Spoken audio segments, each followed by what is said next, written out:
Hello students, welcome back to my channel twin physics. আজ আমাদের আলোচনার টপিক ভৌতবিজ্ঞানের মাধ্যমিকের যে সলিউশন সিরিজটা করছিলাম তার আজকে বিভাগ গ নিয়ে আমরা আলোচনা করব।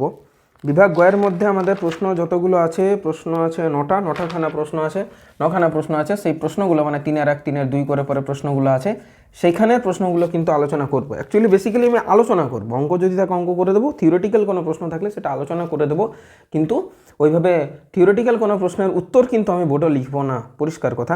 আচ্ছা, প্রথমে যেটা বলেছে 3-এর 1 ফায়ার আইসের সংকেত লেখো। সংকেত শুধুমাত্র জানতে চেয়েছে, দ্যাট ইজ 4CH4.23 অণু জল। 23 অণু জল, দিস ইজ মিথেন হাইড্রেট, যাকে বলা হয় এটার নাম হচ্ছে অ্যাকচুয়ালি মিথেন হাইড্রেট, এবং মিথেন হাইড্রেট আর তার সাথে সাথে এর নাম হলো মিথেন হাইড্রেট, আর তার সাথে সাথে এর নাম হলো ফায়ার আইস বা আগুনে বরফ বলা হয়, ঠিক আছে। আচ্ছা, এর থেকে মিথেন গ্যাস কিভাবে পাওয়া যায় না, এই জিনিসটাকে পাইপে চালনা করে তার মধ্যে CO2 চালনা করা হয়। CO2 এই মিথেন হাইড্রেট থেকে মিথেনকে প্রতিস্থাপিত করে মিথেনটাকে এক্সট্রা বার করে দেয়। বোঝা গেল কি গেল না? তারপরে হচ্ছে 3.2 -3°C তাপমাত্রায় নির্দিষ্ট পরিমাণ একটি গ্যাসের আয়তন 750 সিসি। আচ্ছা, গ্যাসটিকে স্থির চাপে, মানে পিটা এখানে কনস্ট্যান্ট, তাহলে কার সূত্র কাজে লাগবে? পিটা যদি এখানে কনস্ট্যান্ট হয় তাহলে আমাদের এখানে বয়েলের সূত্র না লেগে চার্লসের সূত্র কাজে লাগবে, ঠিক আছে। তাহলে আমরা জানি সেটা যে V1/V2 = T1/T2, এটা হচ্ছে বিষয়। প্রাথমিক ভলিউম কত আসছে? 750 সিসি। অন্তিম ভলিউম আছে 1 লিটার, তাহলে 1 লিটারটাকেই না হয় 1000 করে নেব, ঠিক আছে। তাহলে 750 / 1000, এককের পরিবর্তনটা এইসব অঙ্কের ক্ষেত্রে খুব বেশি ইম্পর্ট্যান্ট হয়ে থাকে। আচ্ছা, প্রাথমিক টেম্পারেচার হচ্ছে -3°C, -3 + 273 মানে হচ্ছে 270 কেলভিন, ঠিক আছে। তাহলে -3°C + 273, দ্যাট ইজ 270 কেলভিন, ঠিক আছে। তাহলে T1 হলো 270 আর T2 হলো কত সেটাই বার করতে বলেছে, অর্থাৎ অন্তিম উষ্ণতা কত। তাহলে এখান থেকে এই দুটো কেটে গেল, 25 × 3 = 75, 25 × 4 = 100, আর এখান থেকে T2 আমাদের আসবে এটা 90 কেটে গেল, T2 আমাদের আসবে 9 × 4 = 36, 360 কেলভিন। এটাকে ডিগ্রি সেলসিয়াসে কনভার্ট করে নাও, তাহলেই হয়ে গেল গল্প শেষ। কারণ এখানে আমরা সলিউশন করতে বসিনি, একটু আলোচনা করতে বসেছি যে কোথায় কতগুলো ছেলেমেয়েদের ঠিক হলো ভুল হলো, এসব বিষয় নিয়ে আলোচনা করেছি। আরেকটা কথা এর সাথে সাথে বলে দিই যে বিভাগ নাম্বার যেটা 4, সেখানে ম্যাক্সিমাম যে জিনিসগুলো সেগুলো কিন্তু আলোচনার বিষয় বা প্রুফ করার বিষয়, সেইগুলো নিয়ে কিন্তু কোনো ভিডিও আমি বানাবো না, এটাই লাস্ট ভিডিও বানানো। একটা কথা তোমাদের বলতে পারি যে বিভাগ ঘ নিয়ে যদি কারোর কোনো কোয়েরি থাকে সেটা জানাবে, আমি তোমাদেরকে জানিয়ে দেবো যদি কোনো অসুবিধা থাকে। বিভাগ গটাই লাস্ট বানানো হবে। অথবা তো একটা অঙ্ক দিয়েছে যে 4 অ্যাটমসফিয়ারিক চাপে 27°C উষ্ণতায় 8 গ্রাম হাইড্রোজেনের। আচ্ছা, 8 গ্রাম হাইড্রোজেন মানে কত মোল হাইড্রোজেন? 8 গ্রাম হাইড্রোজেন মানে হচ্ছে 2 × 4 = 8, 4 মোল হাইড্রোজেন, এটা হচ্ছে বিষয়। আচ্ছা, ইয়েটা কত, প্রেসার কত দিয়েছে, সেটা হচ্ছে 4 atm। আচ্ছা, তাও ঠিক আছে। আচ্ছা, 27°C উষ্ণতা মানে কত? 300 কেলভিন উষ্ণতা। আচ্ছা, তাও ঠিক আছে। পিভি সমান এনআরটি বসাবো, আর কিছুই না। ভলিউম বার করতে বলেছে, ভলিউম কত হবে? That is nRT/P। এন কত না 4 মোল। আর কত? আর এর মান দেখো দিয়েছে 0.082। টেম্পারেচার কত? 300 কেলভিন। নিচে প্রেসার কত? 4 atm। তাহলে 4 কেটে গেল, আর এটা দুটো শূন্য কেটে যাবে, মানে একটা শূন্য 8.2 × 3, and this answer comes out to be 3 × 2 = 6, 8 × 3 = 24, 24.6 এত ভলিউম। তো লিটার অ্যাটমসফিয়ার আছে, তাহলে লিটার অ্যান্সার আসবে। লিটার অ্যাটমসফিয়ার পার মোল পার কেলভিন, ঠিক আছে। 3.3টা দেখো, একটু ভালো অ্যান্সার আছে। ন্যূনতম চ্যুতি। আচ্ছা, চ্যুতির ফার্স্টে রাশিমালাটা বার করি। Delta = I1 + I2 - A। Minimum deviation হবে যদি I1 = I2 হয়ে যায়। তাহলে I1 = I2 = I, তাহলে ডেল্টা মিনিমাম M সেটা হবে I + I - A, তার মানে হবে 2I - A। এখানে ডেল্টা মিনিমামের মান দেখো দিয়েছে, সেটা হচ্ছে 20°। আচ্ছা, বেশ, সমান 2I জানি না -A। দেখো, সমবাহু প্রিজম যদি হয়, তাহলে সমবাহু হওয়া মানে হচ্ছে প্রতিটি কোণের দৈর্ঘ্য কিন্তু 60° করে। তাহলে এখান থেকে আমাদের আসবে 2I = হচ্ছে 60, 20, 80°। এবং আই এখান থেকে আসবে আমাদের 40 ডিগ্রি। তাহলে আপতন কোণটা কত হতে হবে? 40 ডিগ্রি। একটা অথবাতেও একটা অঙ্ক দিয়েছে আলোর থেকে, তো সেইখানে বলেছে যে 2 মিলিমিটার বেধের একটা কাঁচ ফলকের মধ্য দিয়ে আলো চলাচল করতে গেলে আলোর কতটা সময় লাগবে, এটা হচ্ছে বিষয়। এখানে অথবাতেও একটা অঙ্ক দিয়েছে, ঠিক আছে। তো সেটা কি করে বার করব দেখো, আগে ওই কাঁচে ওর ভেলোসিটিটা বার করব। তার আগে আমরা জানি যে মিউ সমান সি বাই ভি। ভি কোথায়? না গ্লাসে, ভিজি। তাহলে মিউ কার? না গ্লাসের, অবশ্যই তাই। তাহলে ভিজি মানে ভেলোসিটি ইন গ্লাস, সেটা হবে সি বাই মিউ জি। এটা হচ্ছে বিষয়। সি কত? 3 × 10⁸ metre per second divided by এটা হচ্ছে 1.5। দেখো 1.5 দেওয়া আছে। তাহলে এখান থেকে 2 মানে এটা হলো 2 × 10⁸ মিটার পার সেকেন্ড। এটা হলো ভেলোসিটি ইন গ্লাস, কাঁচে ওর বেগ। এবার আমরা জানি এস সমান ভিটি, এস সমান ভিজিটি, এমনি একটা বিষয়। তাহলে বলেছে কত সময় লাগবে, তাহলে সময় লাগবে এস ডিভাইডেড বাই ভিজি। এস কত? দূরত্ব কত? না 2 মিলিমিটার বেদ। তাহলে 2 × 10⁻³ ডিভাইডেড বাই বেগটা হচ্ছে 2 × 10⁸। এটা কেটে গেল, এটা উপরে গেলে 10⁻11 সেকেন্ড। এই মাত্র এইটুকু সময় কিন্তু ওর লাগবে। বোঝা গেল নিশ্চয়ই, অসুবিধা নেই, ঠিক আছে। এই অঙ্কগুলো করবে বা মিলেছে কিনা সেটাও ডেফিনেটলি জানাবে। বিভাগ ঘ কিন্তু ভিডিও আসবে না, বলেই দিলাম আমি। একটা আশা করে বসে থাকো তো তোমরা, ওটা আসবে না। 3.4 এবং এই বিভাগেরও আমি কিন্তু একটা তোমাদেরকে বাড়ির কাজ দেবো, একটু কিছুদিন দেখে নেবো, দেন আমি কমেন্ট সেকশানে জানিয়ে দেবো, কোনো অসুবিধা নেই যে উত্তরটা কী। আমাকে তো দেখতে হবে যে তোমরা কীরকম পরীক্ষা দিয়েছো, ভিডিওটা শুধু দেখে স্কিপ করে চলে যাচ্ছ কি না, একটু দরকার। একটি বৈদ্যুতিক কোষের অভ্যন্তরীণ রোধ আর ইএমএফ এর মধ্যে সম্পর্ক প্রতিষ্ঠা করো। প্রতিষ্ঠা করাটা তো করতেই হবে, বড় সড়ো করে এঁকে টেকে হেরিফেরি করে পর তো করতেই হবে। আমি টোটালটা দেখাচ্ছি না, বাট যে ডায়াগ্রামটা ড্র তোমাকে করতে হবে সেটা একটা এক্সটার্নাল রেজিস্ট্যান্স নিলে, একটা রোধ নিলে, সাথে একটা ব্যাটারি নিলে। ব্যাটারিটার সামনে একটা কি করবে? একটা ছোটো হাতের আর, মানে এটা বোঝাচ্ছে কি না, এটা হলো অভ্যন্তরীণ রোধ আর এটা হলো বাহ্যিক রোধ। এইভাবে তুমি একটা কানেক্ট করতে পারো, ঠিক আছে। এবার বিষয়টা হচ্ছে যে ইএমএফ থাকে, সেই ইএমএফটা হয় পোটেনশিয়াল ডিফারেন্স প্লাস আইআর। এটা হচ্ছে ব্যাপার, এটা তোমাকে প্রতিষ্ঠা করতে হবে, এই জিনিসটা প্রতিষ্ঠা করতে হবে, সম্পর্কে এটা প্রতিষ্ঠা তোমাকে করতে হবে। এই প্রতিষ্ঠা তার আমি যাচ্ছি না, কারণ এটা একটা প্রুফ, তো তাই আর যাচ্ছি না। এটা হচ্ছে বিষয়, প্রতিষ্ঠা এটাই করতে হবে। আচ্ছা 3.5-এ কী বলেছে? অষ্টক সূত্রের সংজ্ঞা দাও। এটা মনে হয় সবাই পারবে। সালটা উল্লেখ করে দিলে, তারপরে কার বানানো সেটা উল্লেখ করে দিলে, নিউল্যান্ডসের অষ্টক সূত্র সেটা উল্লেখ করে দিলে, একটা এক্সাম্পল দিয়ে দিলে, কারণ এটা মান 2 তো, এমনি ব্যাপার। আর ব্যতিক্রম দেখা যায় কার? না 40, যার পারমাণবিক ভর মোর দেন 40, যার পারমাণবিক ভর মোর দেন 40, সে এইগুলো মেনে চলে না, বা সেই সব পরমাণু, সেই সব মৌল, এইসব মানে এই অষ্টক সূত্রটি মেনে চলে না। মোর দেন 40 তোমরা দেখে নিতে পারো, ক্যালসিয়ামের পরেরগুলো সবাই, অসুবিধা নেই। হলো, দেখো এখানে একটা অথবা দিয়েছে। অথবাতে কি আছে? আয়নীয় যৌগ আর সমযোজী যৌগের মধ্যে দুটি গুরুত্বপূর্ণ পার্থক্য। এটা আমার মনে হয় সবাই পারবে। আয়নীয় যৌগ আর সমযোজী যৌগের মধ্যে প্রথম যেটা পার্থক্য সেটা হচ্ছে আয়নীয় বন্ধনে কি হয়? ইলেকট্রন একজন দেয়, একজন নেয়। আর সমযোজী বন্ধনে দুজনেই দেওয়া নেওয়া করতে থাকে।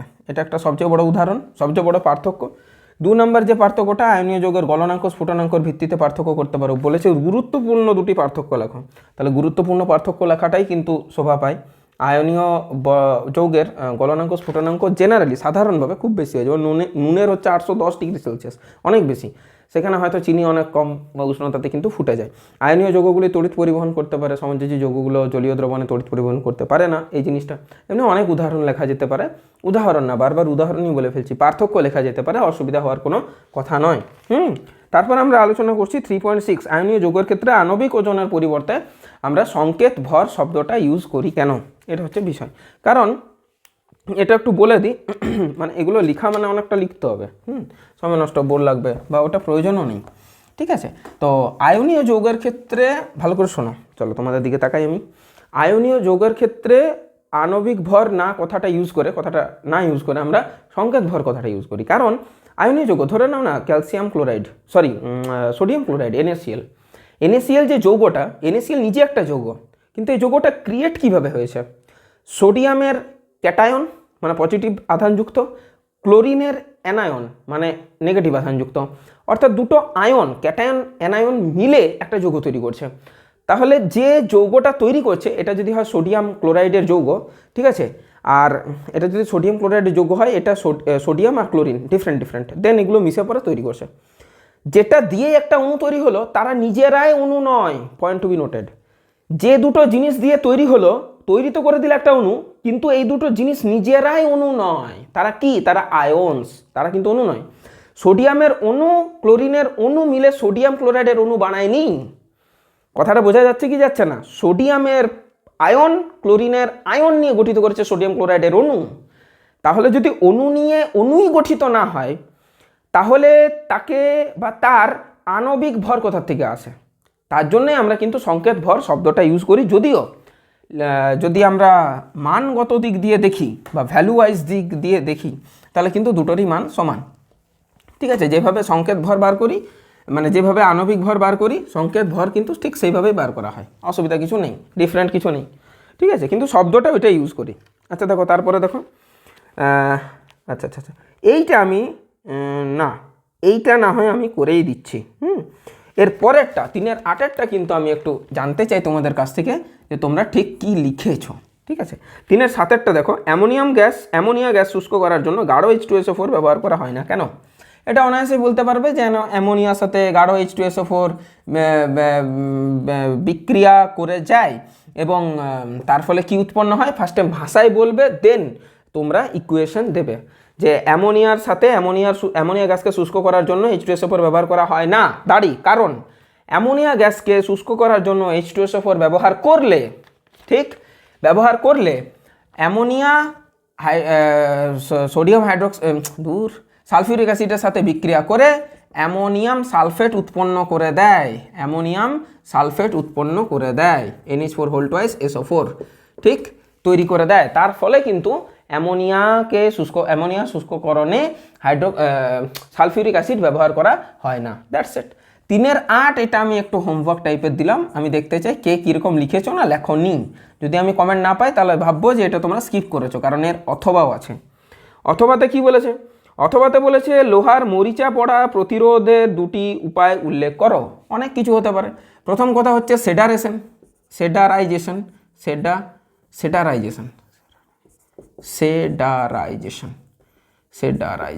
এটা একটা প্রসেস, এটা আমি পড়িয়েছি ধাতুবিদ্যাতে। এটা একটা প্রসেস। এটা কি প্রসেস না, লোহার বিভিন্ন ছোটোখাটো যন্ত্রপাতি, মানে ছোটোখাটো জিনিসপত্রগুলোকে কিসে রাখা হয়? জিঙ্কের ধুলো, মানে ZnO এটার মধ্যে রাখা হয় এবং উত্তাপ দেওয়া হয়, অর্থাৎ তাপ দেওয়া হয়। তার ফলে জিঙ্কের একটা প্রলেপ ওর মধ্যে চলে আসে। এই পদ্ধতিটাকে সেডারাইজেশন বলা হয়। আর একটা কী করা যেতে পারে? টিনের প্লেটিং, এটা করা যেতে পারে। আর একটা কী করা যেতে পারে? গ্যালভানাইজেশন। এইসব অনেক কিছু কিন্তু করা যেতে পারে। গ্যালভানাইজেশন, এটা হচ্ছে বিষয়। এইসব অনেক কিছু কিন্তু করা যেতে পারে। এইভাবে লোহার মরিচা পড়া থেকে রোধ করা যেতে পারে। 3.9 বলেছে ডিনেচার্ড স্পিরিট কি? ডিনেচার্ড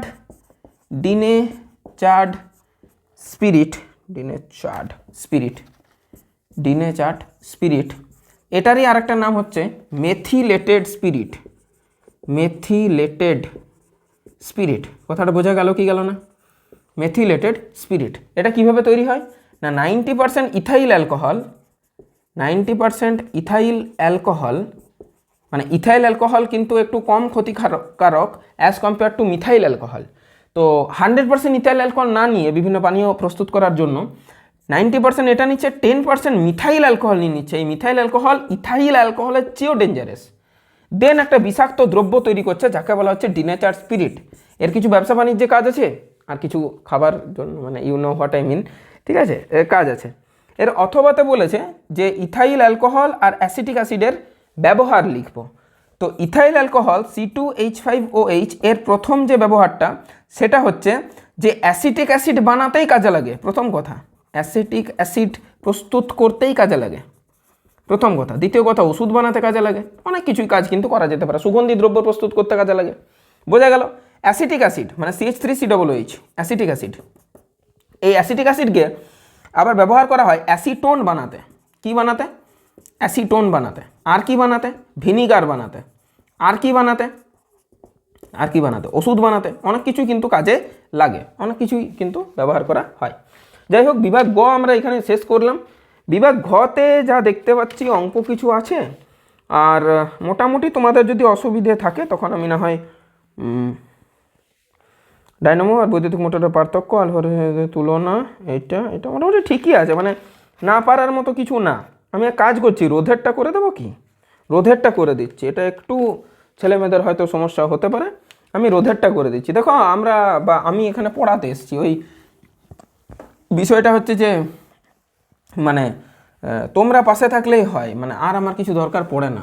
অ্যাকচুয়ালি আমি এটার ভিডিওটা আর বানাচ্ছি না, কারণ লেট হয়ে গেছে, আর বানিয়ে আমার মনে হয় কেউ দেখবে না সেরকম। এটা হচ্ছে বিষয় আর কি।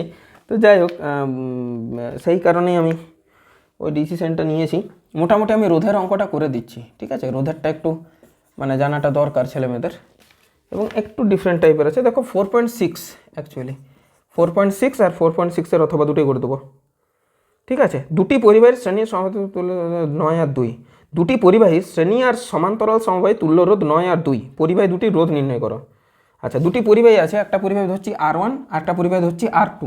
এদের যখন আমরা প্যারালাল নেব তখন R1 গুণিত R2 divided by R1 plus R2 পাবো। তার মান দিয়ে দিয়েছে, পরে করছি। অ্যান্ড R1 প্লাস R2 এর মান দিয়ে দিয়েছে, সিরিজ হলে সেটার মান দিয়ে দিয়েছে। আচ্ছা, সিরিজই হচ্ছে 9, শ্রেণী সমবায় 9, আর এখানে 2, এটা হলো ব্যাপার। তাহলে এইখানে আমরা R1 গুণিত R2 এর মান পেয়ে যাব divided by R1 plus R2, এই যে এটার মান বস করাবো, সেটা 9 সমান 2। তাহলে R1 গুণিত R2 এর মান পেলাম 9 দুগুণে 18, এত দূর ক্লিয়ার। আর R1 প্লাস R2 এর মান পেলাম 9, এই দুটো পরিষ্কার হয়ে গেল। এবারে আমি যদি বলি যে এখানে 4 দিয়ে গুণ করো, 4 দিয়ে ভাগ করো, অ্যান্ড তুমি যেটা পাবে সেটা হচ্ছে ডিভাইডেড বাই 4 করো, আর R1 প্লাস R2 তার whole square minus R1 minus R2 তার হোল স্কোয়ার, ঠিক আছে। তাহলে এখান থেকে 4ab আসবে, নিচে 4 কেটে যাবে, এটা দ্যাট মিনস 18 আসবে। এবার যদি এটাকে এগিয়ে নিয়ে যায়, তাহলে R1 প্লাস R2 তার whole square, R1 plus R2 তার হোল স্কোয়ার মানে 9, 9 square 81, 81 minus R1 minus R2 তার হোল স্কোয়ার সমান কত দাঁড়াবে, 18 4 72। বোঝা গেল কি গেল না? এবারে R1 মাইনাস R2 তার হোল স্কোয়ার কত দাঁড়াচ্ছে, ওটা দাঁড়াবে এটা এই পাশে, এটা এই পাশে, তাহলে 81 মাইনাস 72, সেটা কত আসছে, 2 আছে 11 বলবে 9 দিতে, হ্যাঁ 9। তাহলে R1 মাইনাস R2 এর মান দাঁড়ালো √9 মানে 3। বোঝা গেল? তাহলে R1 plus R2 9, R1 minus R2 আবার 3। তাহলে কি হতে পারে, এই দুটোকে যোগ করে, প্রথমে যোগ করলে কি হবে, R2 কেটে যাবে, প্লাস R2 মাইনাস R2 কেটে যাবে, তাহলে 2R1 সমান হচ্ছে 9 3 12, তাহলে R1 সমান হচ্ছে 6 ওহম। এইটা একটা। আরেকটা হচ্ছে R2 কত হবে, R2 হবে 9 মাইনাস R1, R2 হবে 9 মাইনাস R1 মানে 9 মাইনাস 6 মানে 3 ওহম। এটা হচ্ছে বিষয়। বোঝা গেল কি গেল না? আশা করছি বোঝাতে পারলাম। তাহলে একটা মান হবে 6 ওহম, একটার মান হবে 3 ওহম, এটাই হচ্ছে বিষয়। আচ্ছা, অথবাতে একটা অঙ্ক আছে, মানে 4 এর 6 এর অথবাটা, এটাও একটা ভালো অঙ্ক কিন্তু, ঠিক আছে। সেটার কারণে আমার মনটা কেড়ে নিল, তো সেই কারণে আমি একটু অঙ্কটা করে দিই। দেখো, দুটো পাতলা তার দিয়ে জোড়া লাগানো আছে, তাদের কিন্তু কোনো রোধ নেই, এটা কিন্তু ভেবে দেখার বিষয়।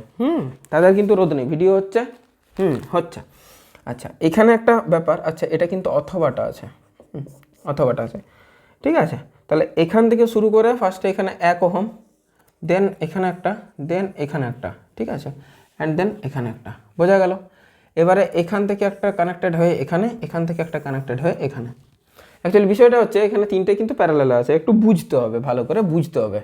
এ আর বি, আর এটার নাম দিয়ে দিয়েছে 1 ওহম, এটার নাম দিয়ে দিয়েছে 2 ওহম, এটার নাম দিয়ে দিয়েছে 3 ওহম। এবার একটু দেখো কিভাবে এটা বানাবো। তার আগে আমি একটা অন্য কালার ইউজ করি। এই পয়েন্ট যদি এ হয়, তাহলে এই পয়েন্টটাকে কি এ নাম দিতে পারি না বলো? নিশ্চয়ই পারি, কারণ মাঝে কোনো রোধ নেই, রোধ না থাকলে পোটেনশিয়াল ড্রপ করবে না। এই বিন্দুর যা নাম, মানে এই বিন্দুর যা বিভব, এই বিন্দুরও তাই বিভব। এখানে বি এর এখানে যা বিভব, বি এর এই বিন্দুতেও তাই বিভব, কারণ মাঝে কোনো রোধ নেই, কোনো ব্যাটারি নেই যে ওর পোটেনশিয়াল ড্রপ করবে বা বিভবের পার্থক্য হবে। এত দূর ক্লিয়ার না? এটা যদি বি হয়, তাহলে এটা বি, এটাও বি বটে না নাই? আচ্ছা, এটা যদি এ হয়, তাহলে এটাও এইটাও এ। বোঝা গেল কি গেল না? এবার যদি আমি বার করি যে এ আর বি আমি নেব, এ আর বি, তাহলে প্রথম রোধ 1 ওহম দিলাম, দ্বিতীয় রোধ 2 ওহম, 2 ওহমের দুটো অ্যাক্রস এ আর বি, 1 ওহমেরও দুটো অ্যাক্রস এ আর বি, 3 ওহমেরও দুটো অ্যাক্রস এ আর বি, মানে তিনটেরই অ্যাক্রসে, মানে প্রাথমিক বিন্দু আর অন্তিম বিন্দু তিনটাতেই কিন্তু কে আছে, তিনটাতেই কিন্তু এ ভদ্রলোক এবং বি ভদ্রলোক আছে। আমি বললাম না, তিনটে প্যারালাল আছে। তাহলে এটা কি করবে 1/1 + 1/2 + 1/3, তার অন্যক নিয়ে নেবো লাস্টে। ফার্স্টে 6 লসাগু নিলাম, তাহলে 6 + 3 + 2, 6 3 9 2 11, 11/6। তার উল্টো নিয়ে নেবো, সেটা আসবে মানে এটা হচ্ছে 1/r, এটা হচ্ছে 1/r, তাহলে আর কত আসবে 6/11 ওহম। এটা হলো বিষয়।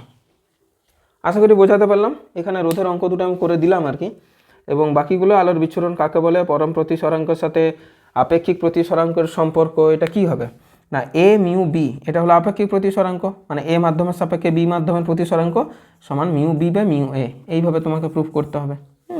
এটা বলে দিলাম। এইগুলোই প্রবলেম থাকে, কোনো মাধ্যমের আপেক্ষিক প্রতিসরাঙ্ক কোন কোন বিষয়ের উপরে নির্ভর করে। আপেক্ষিক প্রতিসরাঙ্ক মানে কোন মাধ্যমের সাপেক্ষে সেটা নিচ্ছি সেটার উপরে ডিপেন্ড করে। আচ্ছা, মাধ্যমে কোন আলো আপতিত হলো সেটার উপরে ডিপেন্ড করে। উষ্ণতার উপরে প্রতিসরাঙ্ক নির্ভর করে, এটা অনেক ইম্পর্ট্যান্ট, আমরা অতটা লক্ষ্য করি না উষ্ণতার উপরে, কিন্তু ভালো রকমই নির্ভরশীল। আচ্ছা, আর কি হতে পারে, আর কিছু কঠিন ডায়নামো বৈদ্যুতিক মোটরের পার্থক্য পারা যাবে। আলফা আর গামার আধান ভেদন ক্ষমতা আর আয়নীয়ন ক্ষমতার মধ্যে তুলনা। আয়নাইজেশন শক্তি বলতে কী বোঝো, ক্রম অনুসারে সাজাও, সবই পারা যাবে, অসুবিধা নেই। আচ্ছা, এগুলো সবই পারা যাবে। আয়তন চার্লসের সূত্র থেকে আর মান বার করো, ঠিক আছে। তাপীয় রোধ কি, দুটো অঙ্ক দিয়েছে এখানে, অসুবিধা নেই। আচ্ছা, নেক্সট আর কি বলেছে, তড়িৎ লেপনের উদ্দেশ্য কি, কেন উদ্দেশ্য, ওই ধাতুটাকে বাঁচানোর জন্য। কোনো বস্তুর ওপর সোনার প্রলেপ দিতে সোডিয়াম পটাশিয়াম অরোসাইনাইড ইউজ করা হয়। ইউরিয়া শিল্প উৎপাদনে ব্যবহৃত রাসায়নিক পদার্থগুলির নাম, বিক্রিয়ার সমিত সমীকরণ। ইউরিয়ার শিল্প উৎপাদন পদ্ধতি দিয়েছে। শিল্পক্ষেত্রে কি করে ইথিলিন প্রস্তুত করা হয় তার বিক্রিয়াটি। ইথিলিনের দুটি ব্যবহার, ফল পাকাতে আরও অনেক কিছু কাজে ব্যবহার করা হয়। মিথেনের হাইড্রোজেন পরমাণুগুলি ধাপে ধাপে, আচ্ছা ক্লোরিনের প্রতিস্থাপন বিক্রিয়াটা দিয়েছে। দারুণ প্রশ্ন। একটা আমার একটু আজীব লেগেছিল, আজব যাই বলো না কেন, একটু লেগেছিল, যেটা হচ্ছে ওই প্রিজমের ন্যূনতম চ্যুতিকোণের বিষয়টা, ওইটা একটু মাথা খাটাতে হবে একটু। তাও প্রশ্ন এত সোজা যে কিছু বলবার নেই, ঠিক আছে। তো যাই হোক, আমি এখানে ভিডিওটা শেষ করছি। মাধ্যমিকের ভৌত বিজ্ঞানের যে একটা সিরিজ স্টার্ট হয়েছিল, মানে একটা যে হচ্ছিল, আজকে গোটা দিনই ভিডিওই বানালাম আর কি, স্টেপ টু স্টেপ, যাতে আমার আপলোড করতে সুবিধা হয়, এডিট করতে সুবিধা হয়, ঠিক আছে। এসবগুলোর জন্যই কিন্তু ব্রেক করেই বানানো। সেটার হলে এখানে সমাপ্তি ঘটলো। তোমাদের সাথে দেখা হবে। যদি তোমরা ক্লাস 11-এ ভিডিওগুলো দেখতে চাও দেখতে পারো। ক্লাস 11-এর ছায়া প্রকাশনী বইয়ের সমস্ত ফিজিক্সের MCQ, problem set 1, problem set 2 শুরু থেকে একদম আমরা তাপগতিবিদ্যা পর্যন্ত পৌঁছে গেছি। আমাদের আর সরল দোলগতি ওই পার্টটা করে দিলেই আমাদের কমপ্লিট হয়ে যাবে, সেটা আমি করব। তো তোমরা যারাই যা কিছু নেবে ভেবে চিনতে নেবে, কারণ মাধ্যমিক কমপ্লিট হয়ে গেল। এটা একটা ছোট্ট মতো বিষয় বলার থাকে আর কি। বাকি তোমাদের ইচ্ছে, যেটা ভালো লাগবে সেটাই নেবে। অনেক কিছু দিক দিয়ে অনেক কিছু করা যায়, ওইসব বাজে গল্পে কান দিও না। তুমি নিজের মনের কথা শোনো, তুমি ফাঁকিবাজ হইও না, এটা ইম্পর্ট্যান্ট। তুমি ফাঁকিবাজ হইও না, এটা একটু মাথায় রাখবে। সায়েন্স, আর্টস, কমার্স, হেরি পেরি এনা তেনা যা ইচ্ছা নিয়ে নাও, কম্বাইন্ড সায়েন্স, বায়োলজিক্যাল সায়েন্স, অনেক কিছু নেওয়া যেতে পারে, ঠিক আছে। কম্পিউটার সায়েন্স, যা কিছুই তুমি নাও, পরিশ্রমটা করো আর পড়াশোনা করো, ভালো থাকো, সুস্থ থাকো, ফুর্তিতে থাকো। পড়াশোনা অতটাও বোরিং জিনিস না যতটা আমরা মনে করি, যতটা আমরা বানিয়ে নিয়েছি। ভালো থাকো সবাই, সুস্থ থাকো, টেক কেয়ার। আর জীবনের একটা নতুন অধ্যায় শেষ হলো, আবার একটা নতুন অধ্যায় স্টার্ট হবে। সবাইকে অল দ্য ভেরি বেস্ট আমার পক্ষ থেকে, আমার চ্যানেলের পক্ষ থেকে। তোমরা এইভাবে পাশে থেকো, ভালোবাসা দিও। আর তোমাদেরকে দেখা হবে বলে লাভ নেই, দেখা হচ্ছে, তাও বলছি দেখা হচ্ছে। আমরা করছিলাম ওইখানে, কি করছিলাম, তাপগতিবিদ্যার প্রবলেম সেট করছিলাম, সেইখানে দেখা হচ্ছে next with. Till then bye, পড়াশোনা করতে থাকো, টেক কেয়ার।